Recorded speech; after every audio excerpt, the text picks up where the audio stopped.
Alors aujourd'hui, pour nous, c'est une première étape de cette mobilisation contre le budget catastrophique pour la rentrée 2011. Donc une catastrophe pour le premier et le second degré réunis, puisque malheureusement tout le secteur public d'éducation est attaqué, aussi bien les enseignants mais aussi les administratifs, même si la partie visible de l'iceberg concerne les enseignants. 16 000 suppressions de postes sur le plan national, déclinées dans notre département par des fermetures en cascade dans les collèges et les lycées qui ne se justifient pas puisque la démographie ne baisse pas, le nombre d'élèves continue à augmenter et dans le premier degré c'est identique puisque nous aurons 15 suppressions de postes pour toutes les écoles maternelles, élémentaires, primaires avec 88 élèves en plus attendus à la rentrée 2011. Ce soir, le président parle donc à la télévision. Qu'auriez-vous à lui dire?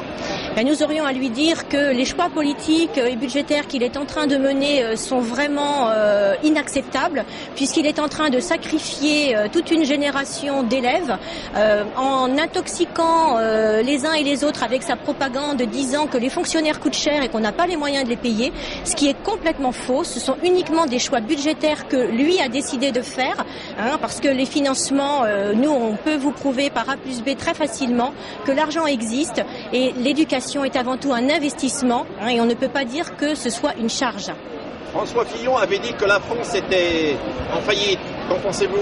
Alors, la France est peut-être effectivement actuellement en faillite, mais quand on voit les milliards que l'on a pu trouver à gauche et à droite, et on se demande bien où, pour renflouer les banques, et puis toutes les exonérations que l'on propose à différents niveaux, je pense qu'il y a quand même de l'argent à trouver, et puis on peut aussi se poser la question de taxer les revenus du capital, parce que les revenus sources du travail sont énormément taxés, ce qui n'est pas du tout le cas pour les revenus du capital. Donc l'argent existe, il suffit simplement d'avoir la volonté de le faire.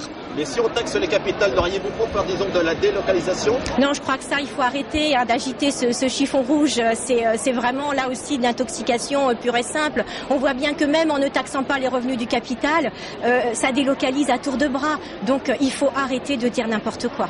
Je vous remercie. Notre action, c'est de soutenir les enseignants grévistes dans leur action, parce qu'il est important de montrer que les parents sont aussi inquiets de ce qui se passe dans l'éducation nationale. Alors, pourquoi les parents sont présents? Parce qu'il faut soutenir les enseignants, parce que la qualité de l'enseignement est en danger. Les moyens alloués ne sont plus suffisants, on va gonfler les effectifs par classe, et dans ce cas-là, c'est forcément l'enseignement qui va en souffrir. Nous avons des exemples, nous, en tant que parents.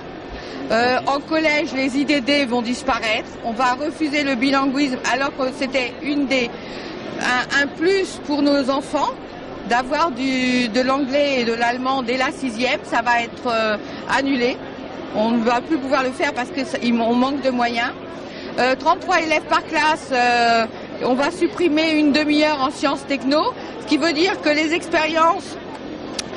l'annonce qui nous a été faite pour plus d'expérience, je ne sais pas comment on va faire quand on supprime une demi-heure.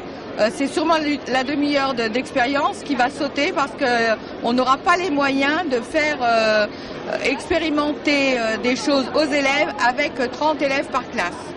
Quel message voudriez-vous faire passer à Nicolas Sarkozy ce soir qui parle à la télévision?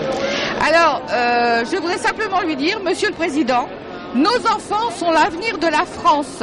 La Constitution française donne comme une priorité nationale l'enseignement et l'égalité de traitement. Alors, prouvez-le, moins d'argent aux banquiers et plus d'argent à l'éducation nationale. Merci. Pourquoi vous êtes là?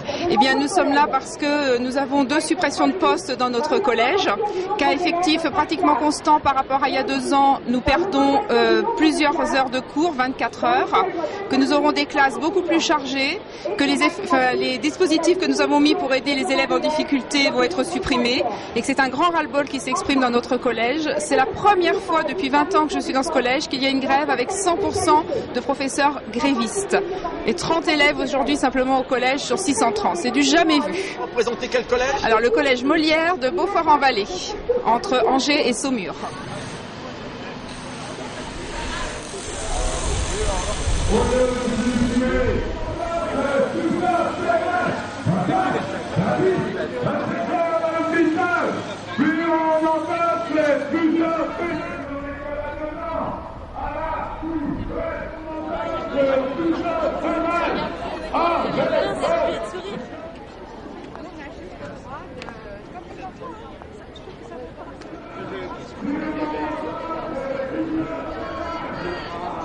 400 mètres dans une 30 avec un